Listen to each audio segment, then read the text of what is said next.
What up, y'all? It's Wednesday. We live. Premed Q&A with me, Dr. Pinesett. Happy Wednesday. We've been off. Tonight, we're doing an Inconvenient Truth. I'm going to give everybody a second to hop on here. I'm going to write some stuff on this board right now.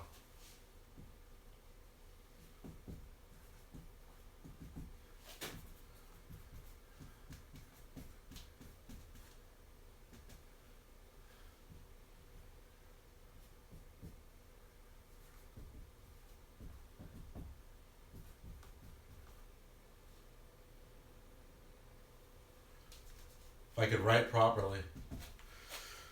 All right, so we're on here. What is up, guys? It's Wednesday. Tonight we're doing an Inconvenient Truth, talking about medical school.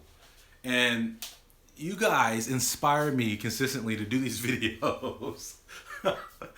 So much stuff happens when I work with you guys, and it just reminds me that you guys are young people. You guys are young in your journey. You haven't had enough failure to recognize the consequences of your actions and of your decision. What's up, guys? Let's see who's on here tonight. Let me say hello to everybody before we really get going.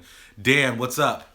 Haven't been able to catch a live stream recently. Glad to be here and get better. I'm glad you're here, Dan. I haven't been able to catch a live stream lately, guys. I've been working like crazy. Wednesday, for some reason, I've been on call.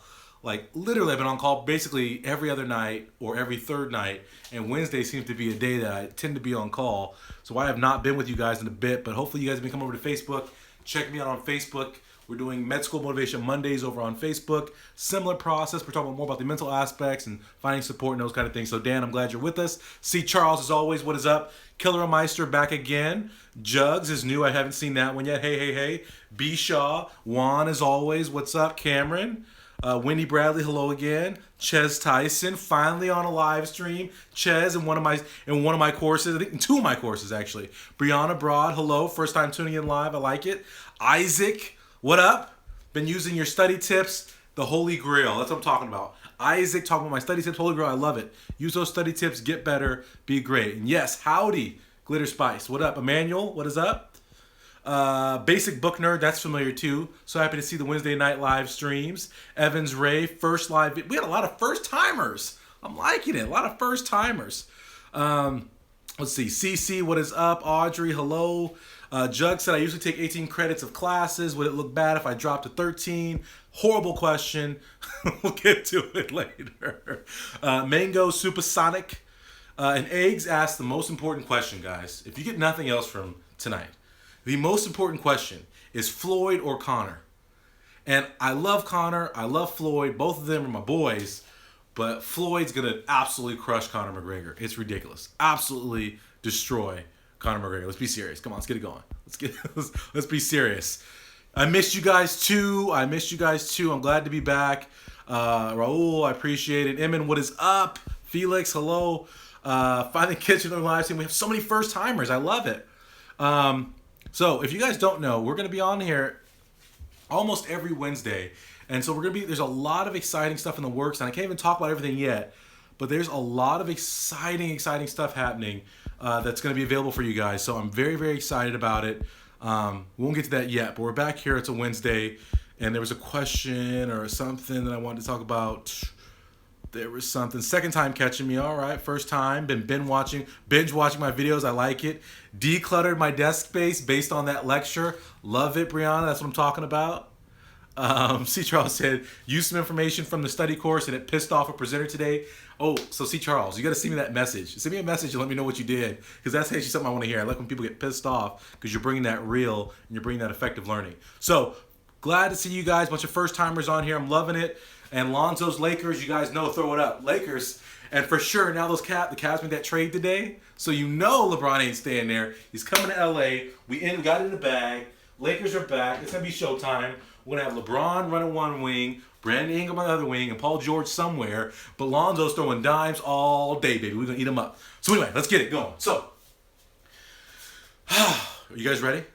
So, like I said, I work with you guys. And this is what's funny, and when it comes from experience. So I always poo-poo on medical school advisors because I feel like medical school advisors don't have enough time and experience and work with enough students underneath their belt to have seen enough. And one of the interesting things that happened recently was Tom Brady was interviewed like during preseason right now. Tom Brady's like 1,000. But what he was saying was, they were like, oh, why don't you retire? You're so old. And he's like, why would I retire right now? I'm in my prime. I've seen everything. I'm ready for everything. There's nothing you could throw at me I haven't seen. And it's fun now to work with you guys because I'm at that point where literally there's nothing new that gets really thrown at me working with you guys. But there's some things that keep coming up. And that's why I keep hitting these themes. So tonight we're going to talk about the inconvenient truth.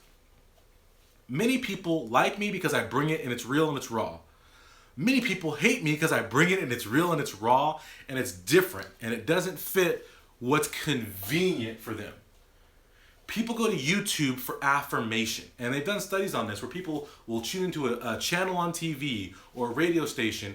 People like to track towards what affirms their beliefs. That's why we have Fox News, right, and CNN and MSNBC, because they cater to different pockets of political groups, and you will watch whatever channel you watch that affirms what you believe. So if you hate Trump, you listen to the channel that hates Trump. If you like Trump, you listen to the channel that loves Trump, and vice versa. And so with me, the problem is that it's very inconvenient to hear what I'm spitting, because in reality, guys, the truest ish on the planet is inconvenient. But we're not used to hearing it because no one wants to hurt our feelings. Everyone wants to give us happy, joy thoughts, right? And rub our backs and rub our bellies and make us feel good. That's not what I'm here for. I'm not here to be your friend. And that's the first thing I tell people when we meet. So I'm not here to be your friend. You may cry today, you may yell today, but eventually you'll feel what I'm saying. You'll be glad that I broke you off. And I want to tell you guys a couple stories tonight that highlight this point. That we're constantly looking for affirmation and for convenience. Not the real truth. Because the truth is always inconvenient. And the first story I'm going to tell you guys is I don't have $40,000. And this comes from a repeat theme, but it happened last night and it highlighted a time when there was another student who was crying, another student with scholarships. But so in our group chat, someone who's new to the group, and you know what I love about these streams and also what's happening in our group chat is that people have been around me enough now and have seen enough of my content and my courses where they're answering questions as I would, and I love it. So I appreciate you guys. See, Charles is on here regularly, Juan's on here regularly, and Utham is throwing stuff down on people who are asking terrible questions or asking questions that are more simple and basic and directing them to some basic videos where they can get that information. But listen, so I love it. So someone was new to our group chat and they threw out this fact that they're a student. They went through undergrad not thinking they were going to medical school. They were planning to go to law school, do something totally different. And because they weren't trying to go to medical school, they didn't focus on getting the straight A's and doing all that. And so when they finished undergrad, their GPA was weak. It was low. They just wanted to get by, graduate, and get on to their job. They went out into the real world and realized the real world is harsh. Jobs out here suck. And they wanted to go back into medicine. So now they're getting out of that job, right? They're despondent there and they want to get back into medicine. So now they want to pursue medicine. And one of the questions this student asked was, here's my situation. I have a low GPA. I already graduated. I want to go to medical school. I know I have to improve my GPA. What are my options? And he was saying he was confused by my video about post-bacs and about community college and the prerequisites. And we'll talk about that. But I guess we'll talk about that right now. So if you've already graduated college and you have some work to do on your GPA, I've talked about this numerous times, but there's multiple routes you can take to make up your classes. In everything I say, and C. Charles responded to his comment and said this so perfectly. Everything is nuanced, guys. People want to hang on one thing I say or refute one thing I say because they heard one line, but they're not listening to the subtleties in the entire video. And it's like I talk about, I can see how much of these videos you guys watch, and it's like hit or miss spot check where you'll get pieces of the video and you'll turn it off, and you don't get the full message. And so I encourage you guys, pay attention to the nuances of when I speak because I don't deal in generalities. We're about specifics and getting stuff going. Does that make sense? We got to be specific. Like, was that thing they teach you in like elementary school about plans and goals? Specific, measurable, attainable, all that stuff. Specificity is where it's at, guys. Specificity. So, with specificity, when I tell you it's okay to do community college in certain cases after you've graduated. In other cases, you should do a post-bac. In other cases, you should do a master's. It's all dependent on the nuances and the specifics of your situation. In the case of someone who hasn't taken science classes in undergrad, right, or took a couple, in his case, so we'll do it the other way. In his case, he took some science classes in undergrad, doesn't have all the science prerequisites, but has a bad GPA. As we talked about in the previous video, if you have a really bad GPA and you're not borderline, you need a massive amount of help. And if you've taken 4+ years to build a bad GPA, you're not going to all of a sudden improve that GPA rapidly. So your best bet is to do a post-bac program, because that allows you to not necessarily do grade for grade matching, but because medical schools know that post-bac programs are condensed, they're high competition, they're very strenuous, that if you can go through a post-bac program with straight A's, they know that you're a legit student, and so they'll give you more of a nod, and they won't focus so much on the overall GPA. So I said that in the video. So this guy, right, so the students who are in the group, have been in the group, have been watching videos, said, hey, in your situation, Dr. Pinesett recommends you do a post-bac. And he said, yeah, but I don't want to do a post-bac. I don't have $40,000. I don't have $40,000. And I had to chuckle at this because nobody has $40,000. And this is the point that you guys have to understand. And when you're young people and you haven't experienced failure, and this is for my older people, you'll get this, my non-traditionals who have been out in the real world, there are real consequences to every decision you make, every action you make, every inaction, every failure to act. There are absolute consequences. In the case, if you don't suck it up and do what you have to do to deliver and get the A's in undergrad, if you don't pull it together and do absolutely everything you have to do to get your grades, it's not just, oh, I have to retake a class. It can mess around and be a $40,000, $60,000, $80,000 consequence, because what people don't factor in, a post-bac program may be anywhere from $30,000 to $50,000. Excuse me. But what people don't factor in, that's just tuition. Now you got to factor in the opportunity cost of not having a job, so now you're essentially losing out on $40,000, $50,000 of income you could have had in that year when you had a job. You also have to factor in that you're going to lose money and you have to pay rent, right? $1,000 a year minimum, right? It's about $15,000 for room and board a year. So it's more than just the cost of tuition. But getting bad grades in undergrad and not focusing and giving your 100% to do whatever it takes to do well in undergrad is not trivial. It's a tens of $1,000s, if not $100,000 difference in your lifetime. Especially if you go through all this and at the end of the post-bac, you don't get into medical school. Imagine that now. So now you have your undergrad loans, your post-bac loans, and you didn't get into medical school. Consequences, guys. He didn't want to hear that post-bac was his only option, or best option, I should say, to get to medical school. He wanted to hear, oh, it's okay to go take 3 classes at community college and go apply to medical school. That's not going to work. Yes, that's convenient. That'd be nice to go take 3 classes and pretend like you're qualified to get to medical school. But we all know you're not. But we don't want to hear that. We block that out. So we start looking, right? So when we get on YouTube, you watch one video, it doesn't say exactly what you want to hear. So what do? Let me find another video. I need another video. Oh, okay. Boom. Found the video. It says exactly what I want to hear. Yes, I was right. I can absolutely apply with my 2.1 GPA and medical schools will accept me. I found the one student who's ever gotten accepted to medical school with their 2.1 GPA. They confirmed it for me. I'll be that student. I'll be the exception. I'll get in.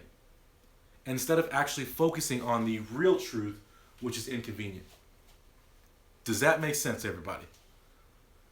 Does everybody just give me a like right now if you're feeling what I'm saying right now?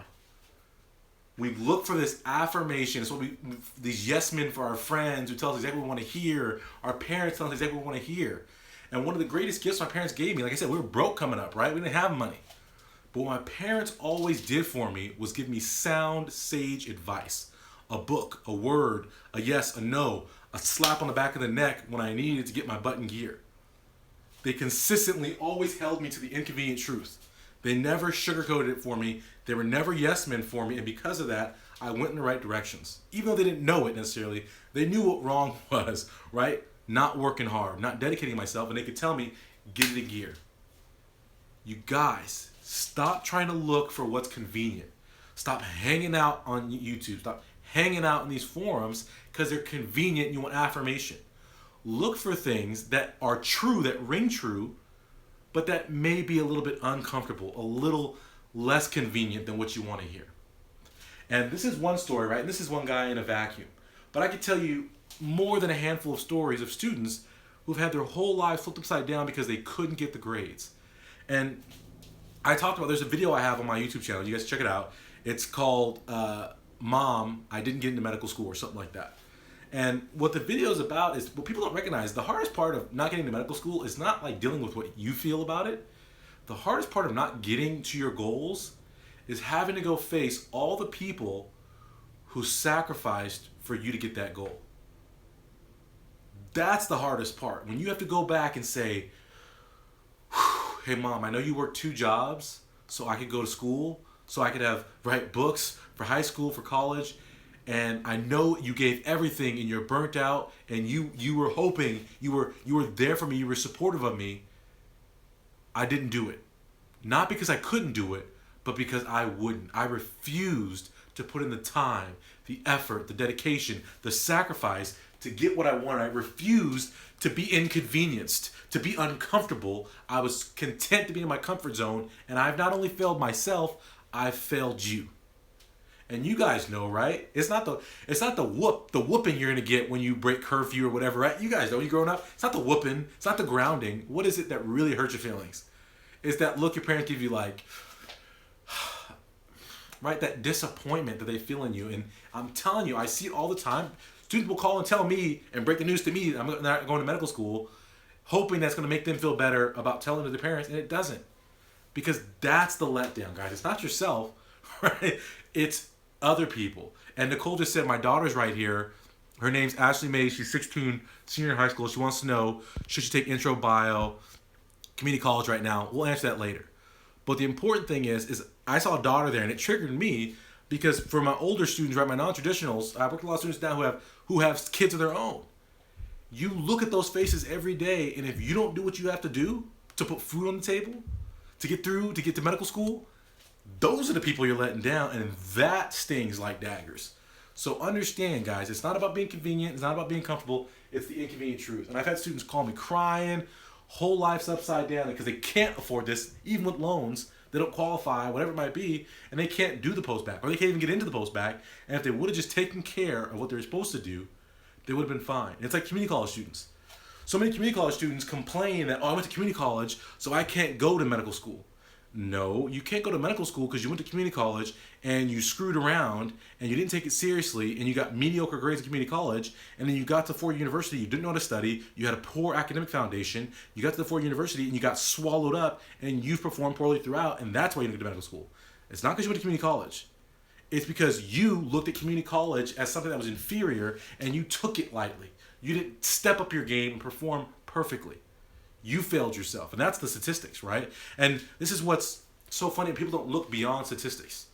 So people say it's hard to get to a medical school from a community college. It's hard to get to medical school from a state school, a small school, right? Because the numbers, the statistics, if you look at them in raw, show you that. But what you have to look at, right, are the correlation versus causation and the extenuating factors and the confounders of data. And this is so apparent, and we're going to diverge here for a second. I'm sorry, guys, but there's so much talk about race relations, and I have a video I'm going to do about Charleston, and I'm just trying to get you guys know I'm fiery. I'm trying to get my thoughts calm and collected to come professional to you guys about this Charleston nonsense and these half-breeds out there in Charleston. But let's take a step back. The affirmative action thing. So people look at the statistics, that table of ethnicities, and say, wait, black people with lower GPAs are more likely to get in than other people who are white or who are non-minority into medical school. And they look at it in raw, but they don't recognize correlation versus causation, and they don't recognize confounders.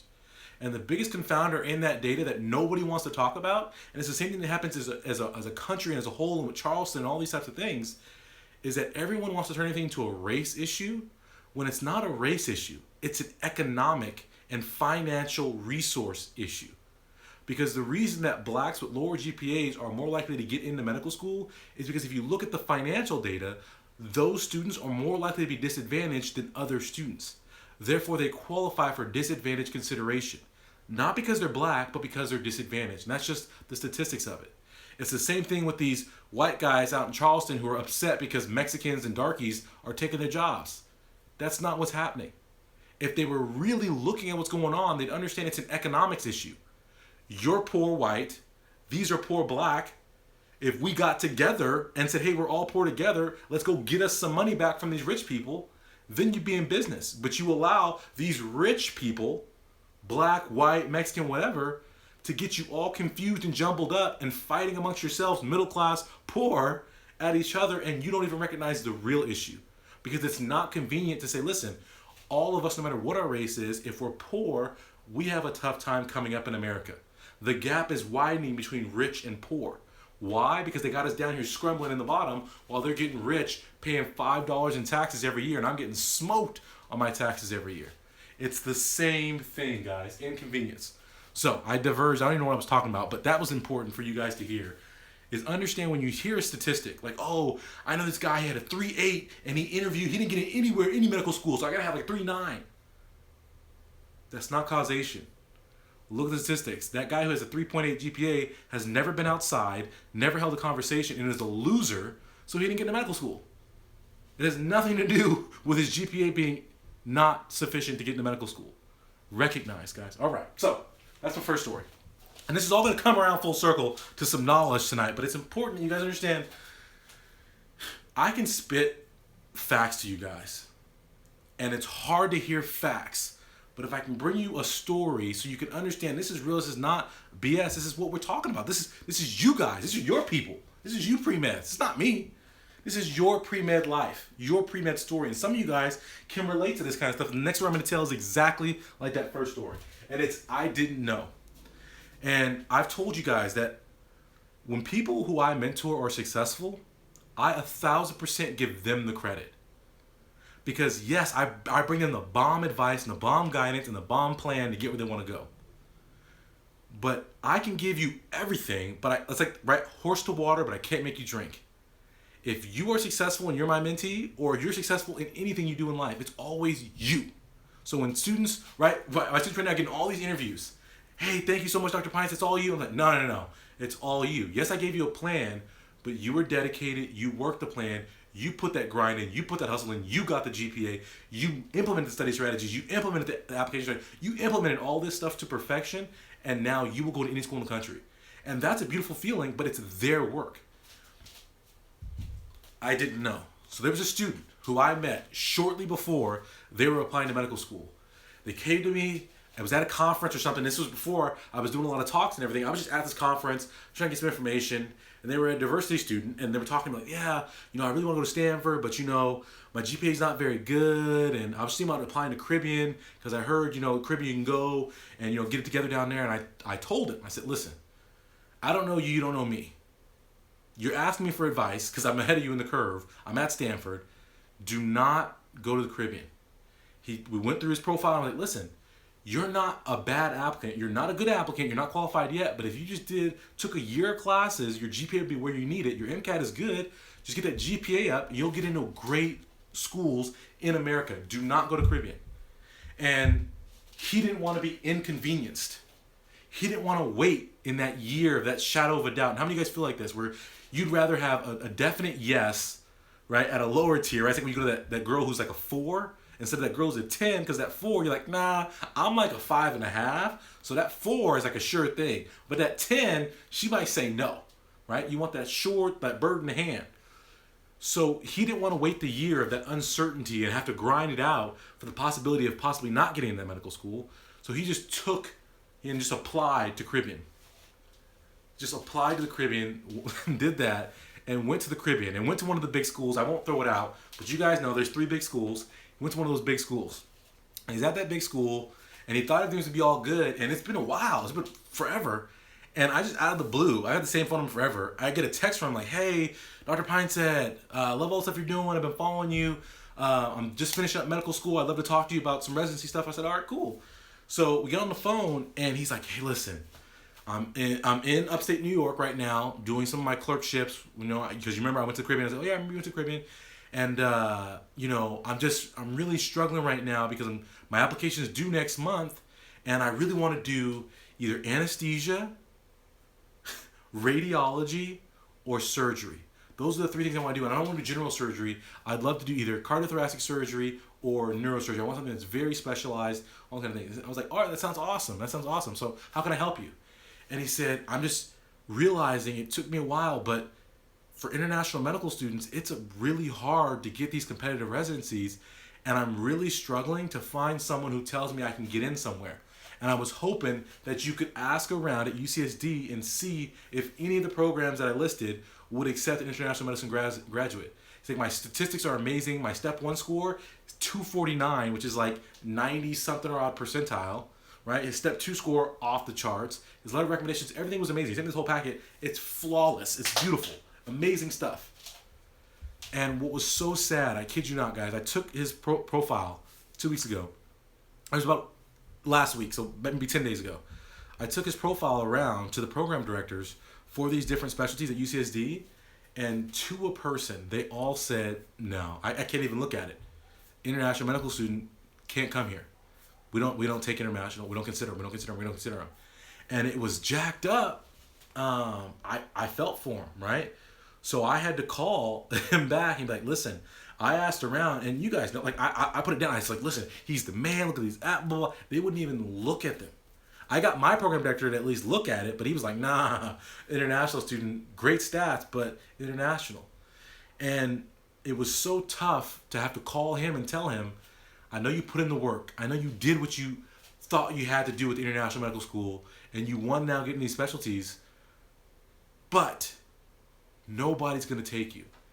And it's so inconvenient to hear that, right? Like, it was inconvenient for him to wait the year and apply to a medical school in America. It was inconvenient.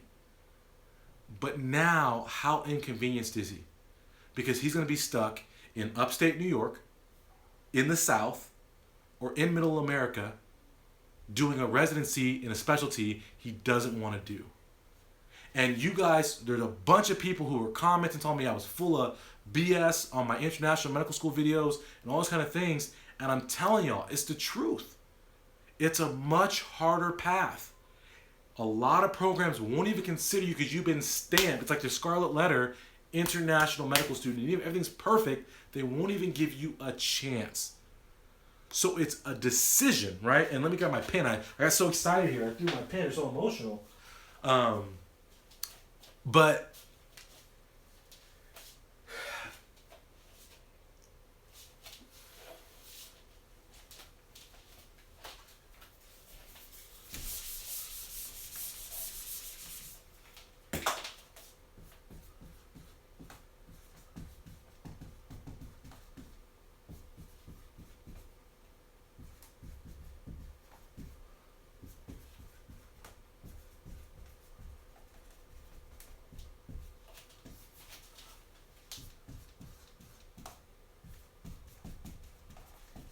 can you guys read my sloppy writing there? Poor decisions, poor actions, poor performance leads to poor outcomes. You have to understand, guys, in pre-med, the difference between accepted and rejected is so razor thin, it's absurd.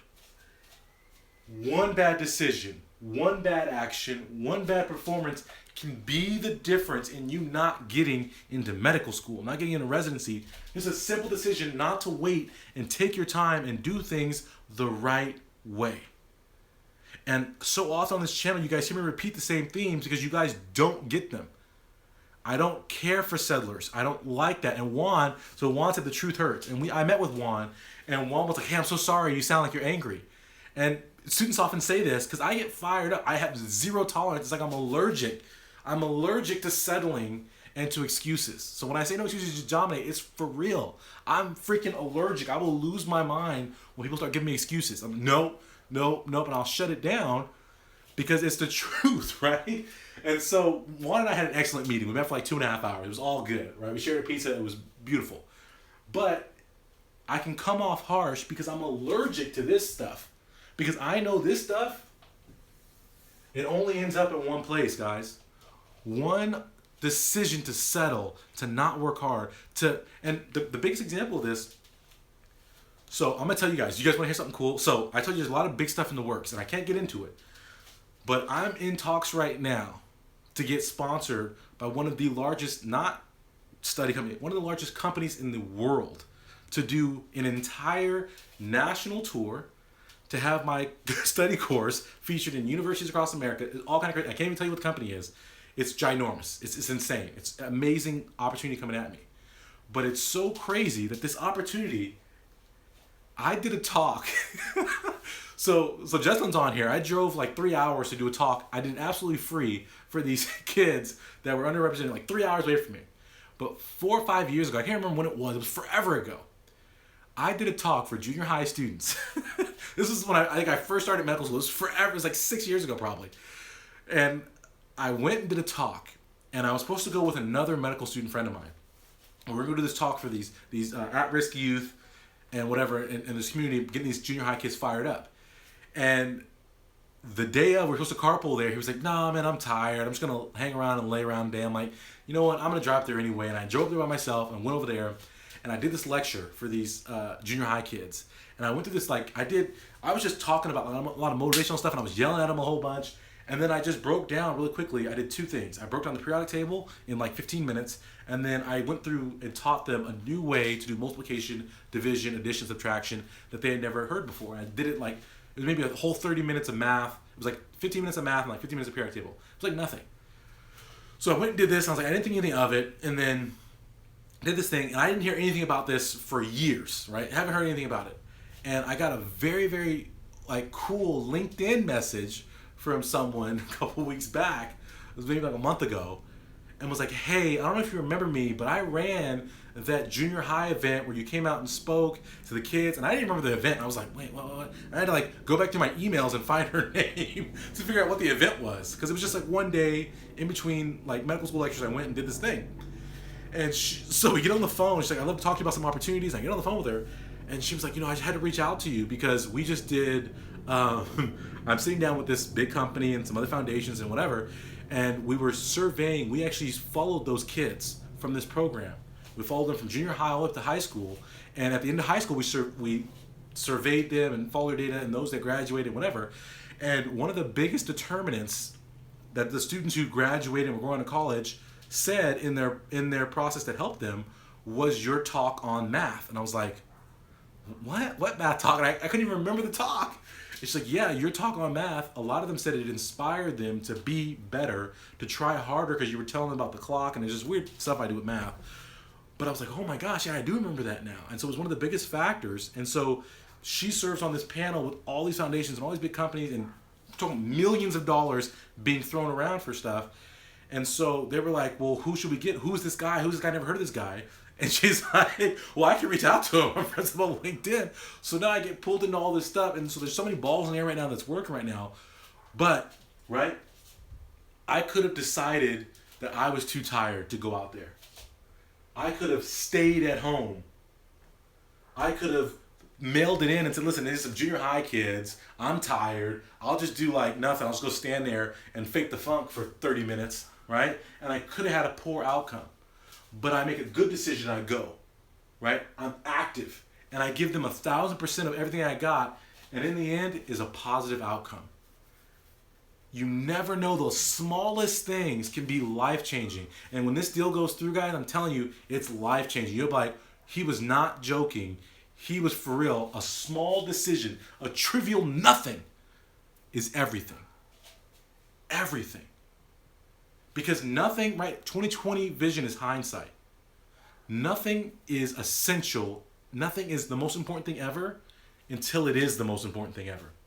Right? You don't know until after the fact what might happen. Right? I told you guys a story about my wife and how I met her, how I chased her out the gym. Had I not chased her, if I had made a poor decision and I was inactive and I didn't go out there and perform and spit this game all up on her, what would have happened? I would have lost out on the soulmate of my life, guys. Do you recognize the smallest things? That girl at the gym, the mystery girl. She could have been gone. Missed connections. No. Right? Because I deliver. You guys have to be looking for the inconvenient truth. You have to look for things that make you uncomfortable so that you can grow. And I want to give you guys know I love Tony Robbins. And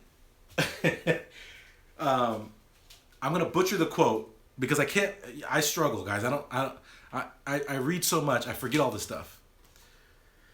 But essentially the quote is something like this: "If you do as you've always done, you're going to get what you've always gotten." And this goes both ways.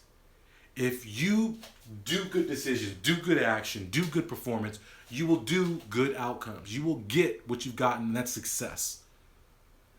If you do bad stuff, if you don't perform, if you don't give everything your all, you're going to get the same badass outcomes. And you can't say, oh, I don't know why. I did the same thing I did last quarter. I don't know why I got a bad grade. Well, you got bad grades last quarter.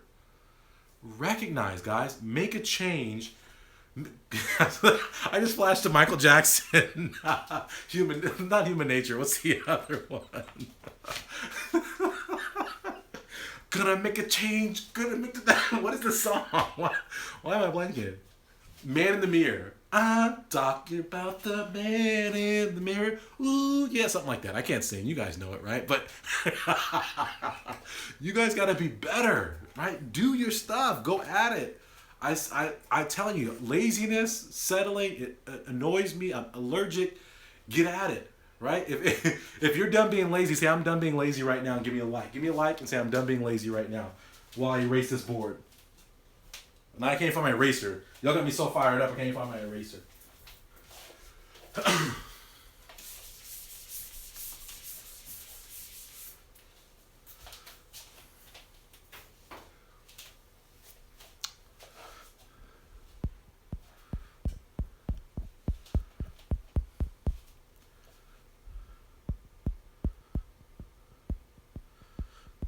Thank you guys. Thank you. I'm glad you guys are done being lazy so I can stop being allergic to you.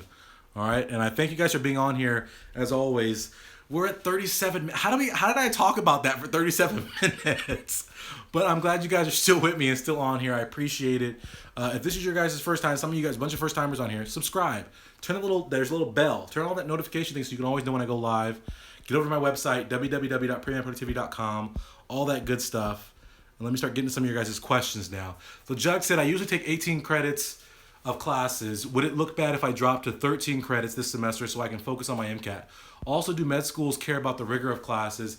How about the breadth/depth? So Jugs, if I were to ask you on a vacuum, if you're in medical school, do you want students who took more rigorous classes? Yes. Do you want students who took a breadth of classes and also a depth of classes in terms of advanced biology? Yes, right? Do you care if a student drops from 18 units to 13 units, still full-time, to focus on the MCAT and gets an outstanding 90th percentile MCAT score? Or would I rather have the student who took 18 credits and got a 50th percentile MCAT score? Right? Those are common sense questions. Does everybody see here? You answer your own question. You ask, but you know what's up, right? 18 credits to 13 credits is nothing, especially if your MCAT score goes through the roof. And yes, you want to take rigorous classes, and yes, you want to take lots of different classes and lots of classes in depth. So recognize. What up? Okay? Killer Meister says, likes the new Chip Twist app. Yes, I'm glad you like that new Twist app. If you guys are watching this and you're in my courses and you are not on the Twist app, you are slipping, figure it out. If you missed that link, that means you're not paying attention to my emails. Figure it out and get over to Twist because it's off the hook. I'm liking it. We're very supportive over there.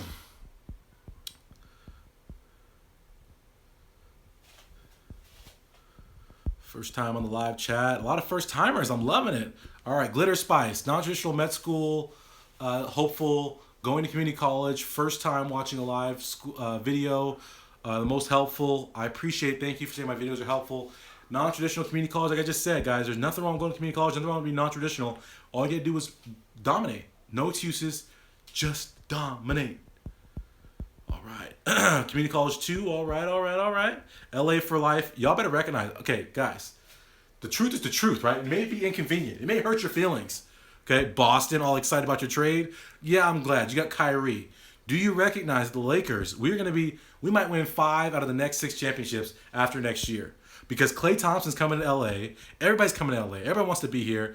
Everybody knows LA's where it's at. So it's inconvenient. I know you don't want to hear this. Celtics, Cavs, Warriors fans. Yeah, you got your time right now.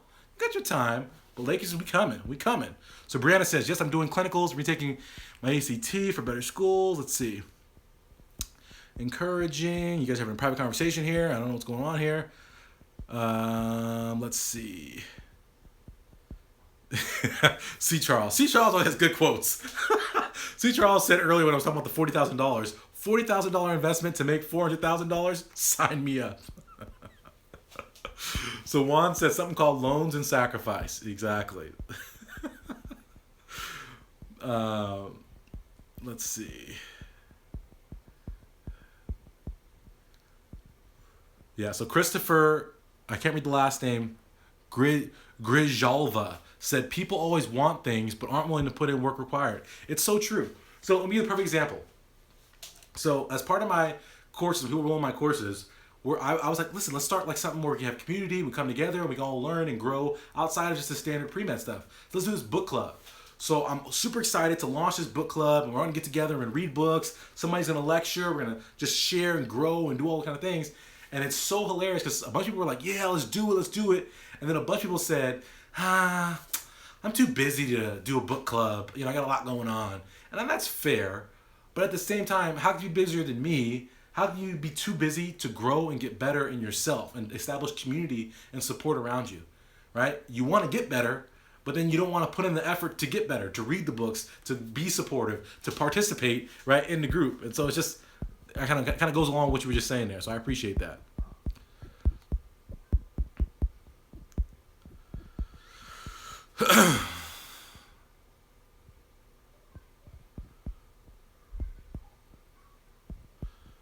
All right, let's keep going. Sorry, guys. I'm trying to get down here.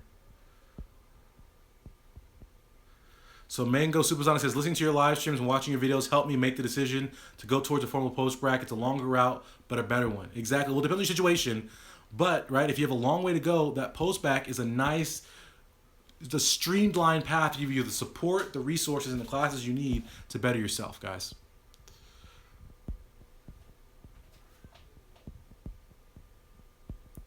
Thank you, Chris. I'm glad my mouthpiece is second to none. Recognize. Jonathan says, hi, Dr. Pinesett. Loving your 5 Pillars course so far. Filled with so much information. Just wow. Thank you for saying that, Jonathan. I appreciate that. If you guys are not already, you need to get into my 5 Pillars course. 5 Pillars of Studying Less and Getting Better Grades. It's off the freaking chain. And what's crazy, the course itself is 8 hours. And we started adding live webinars. And we've only done 3 live webinars. And we're already up to 4 hours of bonus content. So we basically, the 8-hour course has now become 12 hours of webinars. It's crazy. We're going to get longer. So if you have not, go to my website, www.premedproductivity.com. Michael Martinez, Dr. Pinesett, would you be able to visit my campus in SoCal? Our Premed Club would love it. So Michael, email me. We can set it up. I can come out. I have no problem. You clearly see I like talking to students. So send me an email. We'll see about it. So this is important. So people email me like, hey, listen, come to my school. If you want me to come to your school, you set it up, you organize it, you work with me. I'm not going to run around setting up an event in your school. That's not what I do. I bring the goods, right? I bring the lecture. You got to set it up. So Orama says, uh-oh, I got to take advantage now. You're going to be on your own school. Exactly. MJ class. So who's an MJ fan? You know what's, okay, so so I talk trash on people who like Trump because they overlook all the racism and the discrimination and the hate that comes out of him to talk about his economic reform. But at the same time, I make the same excuses for people like Michael Jackson. I love his music, but he's touching little kids, clearly, right? And then R. Kelly, I was this close to buying R. Kelly tickets, and then it broke that he had more young girls around him. I'm like, okay, R. Kelly, I've been making excuses for you for like 20 years about you dating teenage girls. I can't do it anymore. So I didn't buy the R. Kelly tickets. Can't make excuses for people. A lot of I'm done being lazy. I'm glad. No more laziness, guys. Lazy be gone. Lazy be gone. B. Shaw says, I'm much more passionate about what I'm doing because of what I've learned from you. I will be a doctor. Yes, that's what I'm talking about. No excuses, just dominate. No laziness. I love it. Done being lazy. Yes. So someone said, I want to be the next Dr. Pinesett. No, you want to be better. You want to be the improved, new version of Dr. Pinesett. That's what you want to be, right? Be amazing. Be your best. And like I was just telling the people who are in my private group, I'm nothing special, guys. People, I am you. I am the hopeless. I am the average student. I did underperform. I know what that is, to be at the bottom. That's why my intro course is called From the Bottom of the Pack to Stanford Medical School, because I was told I would never get into medical school. I'm not specially gifted and talented, but I worked harder than everyone out there. And to this day, I still grind harder than anybody. It's like we've been on here for about 45 minutes. It'll be 7 o'clock Pacific Standard Time when I'm off this call. I worked last night typing up stuff and putting together courses. So you guys are going to see in the next little bit, I'm going to come up with a whole bunch of courses. But I stayed up last night till 3 a.m. developing courses for you guys. 3 a.m. And then I was up at 5 a.m. to go to work and do my job today. And now I'm on here with you guys. And tonight I'm going to go out again till 3 a.m. Let's get it done. Grind on, right? Working hard. And if you carry that mentality of working hard and putting your time in, you'll be way better than me, because I'm sure all you guys started at a better place than me. You're smarter than me. You're more dedicated than me. You got a better foundation. All that stuff, I'm sure you're going to go farther than me. That's the whole objective. You should go further than me. Further. All right, let's see what we got going on here. Cheyenne says, any advice? I am currently commuting to a very small college with little opportunities for pre-med. I can transfer to a college in NYC with great opportunities. I'm scared to leave home. Should I go? So what do you guys think? Right? So Cheyenne's from a small town, at a small school, wants to go to NYC for more opportunities, but is scared to leave home. What did we just say? Inconvenient, uncomfortable. If you're scared to leave home because it's comfortable, maybe you need to take your ass out to New York, get uncomfortable, and grow. And I'm going to hit you guys with another Tony Robbins quote where he says something to the effect of, where your comfort zone ends, your growth begins, or something like that. But the whole point is, guys, when you start getting uncomfortable and start getting outside of what you're used to, you will get better. You will grow. You will be more successful. And that's the problem with the Charleston people, is they've never expanded their mind. They've never gone outside their comfort zone to just want to blame everybody else and not take responsibility for their laziness and their unintelligence and their lack of willingness to get in the books and actually learn things. And they want to blame other people for their failure, instead of getting outside of their comfort zone, experiencing new things and being open to things and growing. Recognize. All right. So go to New York. Go do it. Unless you shouldn't go to New York, in which case don't go to New York. Excuse me.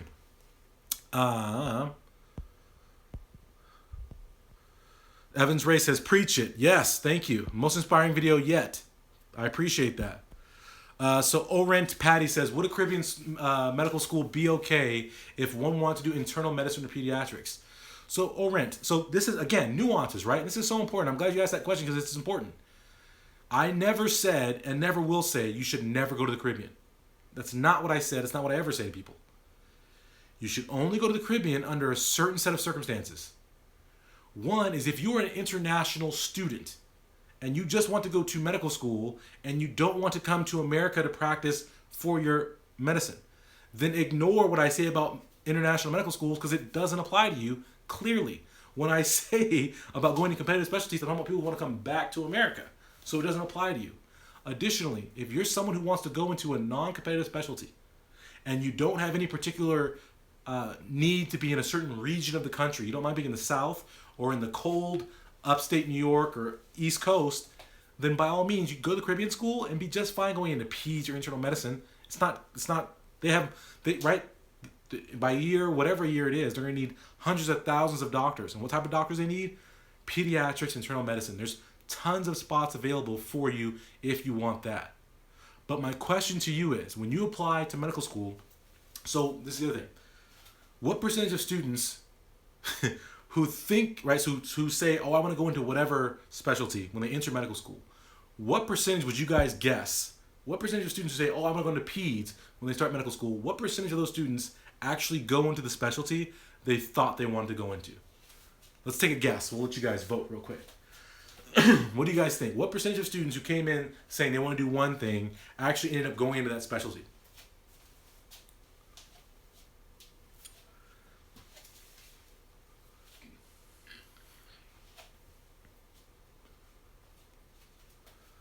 All right, so now we're getting some closer answers. It's depending on the study you look at, it's between 20 and 30%.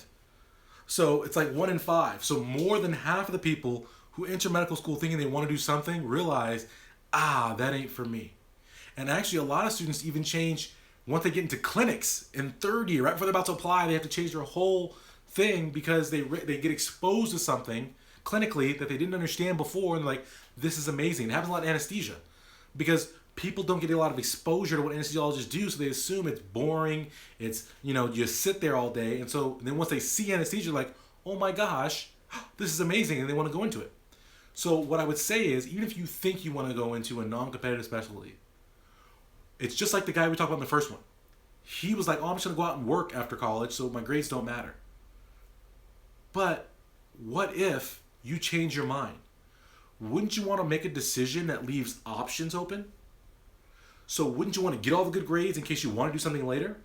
Wouldn't you want to go to a medical school that would open up doors for you as opposed to have walls that you can't climb over? Do you see what I'm saying? So you may think you want to do something, but anything could change. So always, leave options open. Always plan for like the worst, right? Plan for change. Be flexible. Be able to go with things and don't limit yourself and pigeonhole yourself into something.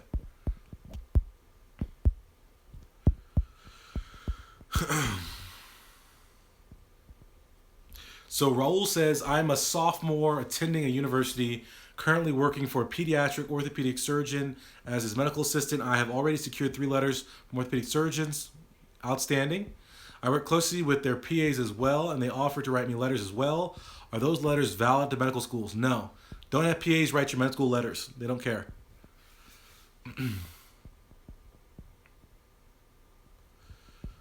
C. Charles, Dr. Pinesett, have you set up a schedule for the fall? I'm not sure what you mean, C. Charles, so hit me up on the Twist app. Let me know what you mean. Yes, Kasim, Lonzo is the man. Who's Sean Calder? Sean, you're fired. I'm going to block you right now. Rockets all the way. Actually, I love James Harden. He's from L.A., funny enough, and Chris Paul just came from L.A., so it's kind of L.A. South. Chris says, ex-biomedical engineering student at UT Austin, Plan 2 honors program with a 97 percentile score, psychology major from a third-tier state college with a bad, I think it's MCAT score. Oh, I think it was an example. Okay, that wasn't him. Sorry. So Alabi Breck said, how do repeat classes look on osteopathic admissions? The same way they look on medical school admissions. So as you guys may or may not know, medical schools and DO schools are going to go now into combined residencies. So there's not going to be separate residency applications for DOs and MDs. And so in preparation for that, DOs have now gone to a more have gone to a system of assessing students that's more similar to how medical schools do it. That way they can have comparable students. So repeat grades look exactly the same way at both of them. And this is why most people's GPAs go down when you submit to AMCAS, is because at your school, when you retake a class, they get rid of that old bad grade, but AMCAS doesn't do that. They average the 2 grades. So it's different. Excuse me.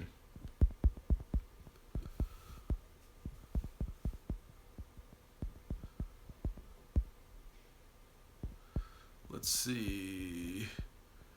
Oh, Chris, now I have to ban a bunch of you guys. The LA Lakers or LA Fakers, get out of here. Tanaka says, hey Doc, I'm taking my MCAT 2019 spring. When should I join your team officially? You should join my team right now. So it's very important, guys. Right? So what do I always stress to you guys? I said up here, poor decisions, poor actions, poor performance. But before we make a decision, right? If we want to make a good quality decision, what do we have to have? Good quality information. And to get good quality information, we have to have preparation. We have to prepare, right, and plan for our future. So if you're taking the MCAT far in advance, right, and one of my things is preparation, my MCAT course includes things to help you prepare well in advance of your MCAT focused prep, right? My study course, the earlier you get it, the better it is because you can use it for all your classes. All these things, the interview course, the same premise, all these things, the earlier you get on my team, the better your life will be because you'll have better information, you'll be better prepared, you'll make better decisions, you'll have better actions and better performance, and in the end, you'll have better outcomes. And if you guys could understand, this year, my applicants this year are off the freaking chain, guys. Like, I'm like, it's insane. And I don't work with the best of the best, right? I work with students who are passionate, and I work with a lot of disadvantaged students, but my students are off the hook this year in applications. We're blazing right now. I got students, ton of them already are interviewed, started interviews last week, got top-notch interviews. I got one student who's got interviews and already got 3 UC interviews. It's freaking August. I'm pumped about it, right? I got 2 Ivies already from another student, right? So I'm loving it that people get down with the get down and get on their stuff. So it makes a big difference when you have the right information. And again, it's not me. It's not me. It's me giving them advice, but it's them choosing to actually follow through, work the system, and get it done. That's what it's about. So yeah, you should get on this team as soon as you can. Get on this team because this team going to the top. What's that? What movie is that? Is it It's the Replacements. Clifford Franklin, only one coming down with it, right? It's like a cold. Clifford Franklin, only one coming down with it, something like that. That's our team's going to the top. Going to the top, guys. We're at 55 minutes. I'm parched. Is anybody else parched? I don't know how I'm gonna be able to record courses tonight with this voice. It's gonna be smoky. I'm gonna be bringing that bass, that smokiness through the microphone tonight. These courses. Knicks. Ow. So this guy who said Knicks all day, his name is Feels Bad. Yeah, you should feel bad. The Knicks suck. It will always suck. It will always be terrible. I feel bad for you. That is correct. All right. So Bradford, thank you very much for your compliment. I appreciate it. So Alejandro says, how important is being sociable in medicine? Well, Alejandro, this is important. So this is actually a good segue here. So we can talk about this briefly, but I'm actually gonna do a video about is doctoring worth it? That's next week. So next Wednesday on YouTube, we're gonna break down for real, medicine versus other opportunities in healthcare versus other opportunities not in healthcare, and really talk about and have a real discussion about is medicine worth it? And one of the frustrations I find with medicine and why I enjoy interacting with you guys so much is because a lot of you guys are normal human beings.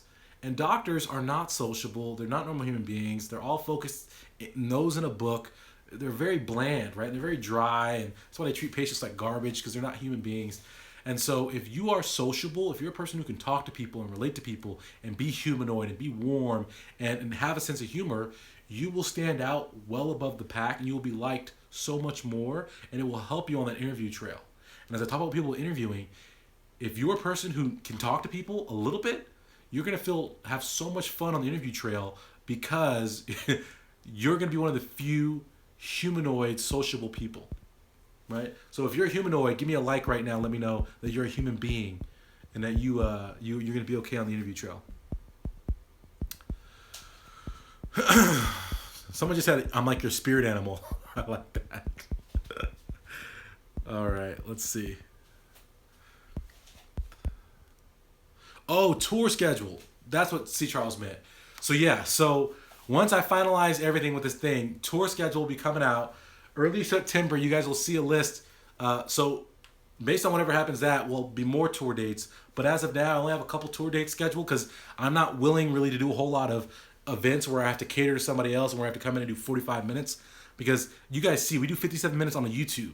So I like to be able to go in and really go in depth and detail. When I do an event, I like to go into an event and we do 3, 4, 8, 10 hours.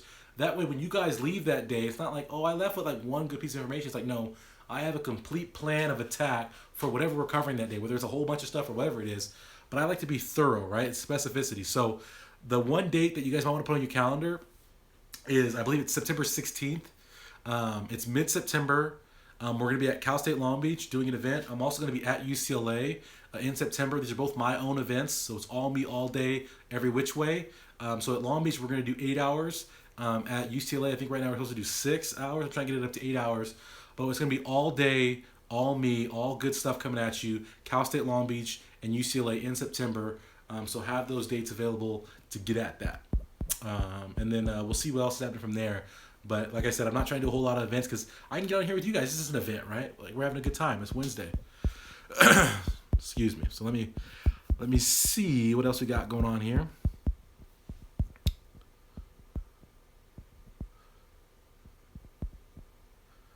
All right, Tenacious D says, borderline GPA, I have a doctorate in the healthcare profession, greater than 10 years since undergrad. Do I complete a post-bac or an SMP? So, right, so everything balances everything out. Your GPA is borderline, right? So it's not super low like I was talking about earlier. So go watch that video about post-bacs.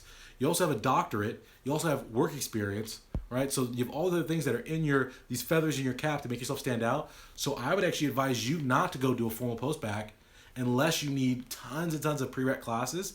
I would say just go to community college, take some classes, get what you need, and get those prereqs done and go apply.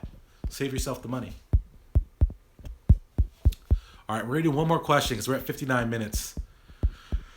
Thank you guys very much for being with me again tonight. I'm sorry I've been off these last couple of weeks, but like I said, I've been working my behind off, trying to get a lot of stuff done. in the limited amount of time I have. So I appreciate you guys bearing with me and coming back after this little hiatus and getting on here with me. Don, don't start spreading that Houston stuff in here. Please, Don.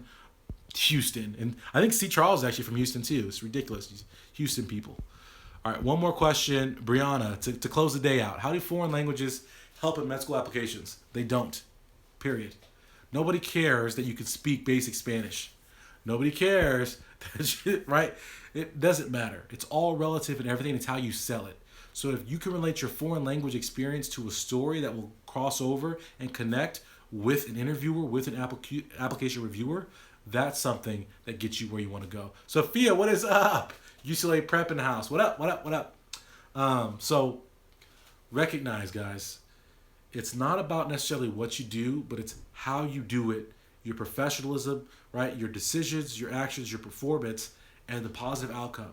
If you're making a difference, people will recognize that you're making a difference in some way and recognize that you're having an impact. And like I always tell students, people get hung up in the details of everything. But do you know what trumps everything? Performance. If you deliver and you're successful at a high level, people will respond to you. People will open up doors for you. People will give you opportunities to be great. And so I encourage you guys, as you guys go out this week, right? You got a week till we're going to broadcast. Monday, we'll be on Facebook. Wednesday, we're back on here on YouTube. If you haven't liked my Facebook page, get over there. It's @Dominate Premed. Or you can search Premed Productivity Expert. Or you can look at any one of my videos. I have the link to my Facebook page. Get in there and subscribe to my Facebook page. Check that out on Monday. But next Wednesday, we'll be talking again. But in this week time, between now and next Monday, take the time and figure out how you could make an impact. Whatever it might be, just being nice to people. And I had a video and nobody watched it, and that's fine. But it was called the Rack Challenge and having like human compassion. And so if you have a chance, go back and watch that video. But what I was talking about in the video was that I was in the hospital and one of the dumb medical students, I was in the cafeteria, and the cafeteria is a really nice program. They have people who have special needs, who have learning disabilities, like, who have mental disabilities, physical impairments. They come once a week from where they live, their community, and they clean up the cafeteria. So it's a nice little job for them to get out of their community, come out, be of use, feel good about themselves. And so one of the people in the program went and picked up a tray too early from a medical student. The medical student went off on him, and so then I went off on the medical student, and then I went and told everybody up at the ORs, because he wanted to go into surgery, that, hey, you're an a-hole for treating those kids that way, and I let everybody know he's an a-hole. And what I mean to say by this, and what I said in that video, and you guys go watch that video, is try to go out, right, and make a difference and be kind to people. Try to pass on some kindness to people. There's nothing wrong. If you give to the world, you will get it back 1,000-fold. I spend way too long with you guys. I spend, people sign up for a coaching session.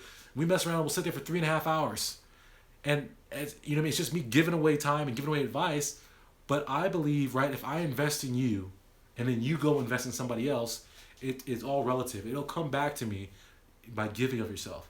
And I encourage you guys to live your life that way. Stop worrying about what's in it for me. What's in it for me? Worry about just being there for people and having people be able to count on you and be reliable. And before you guys go, all right, so we're going to get off of here, but I got to show you guys my new shirt. Can I show you guys? Are you guys ready for this? This is hot off the press. And see, Charles, you're always asking about shirts. So this one is for sure going to go out. So everyone who's in my MCAT course, we're going to be getting these shirts, but I want to show you guys, I want to show you guys this shirt. So let's see if we can get it here. Oh, look at that. Look at that. Yes! Certified MCAT murderer. Right? Certified MCAT murderer. Recognize. So, right? So, my people, these are the shirts. I'm in love with it. I'm in love with these shirts right now.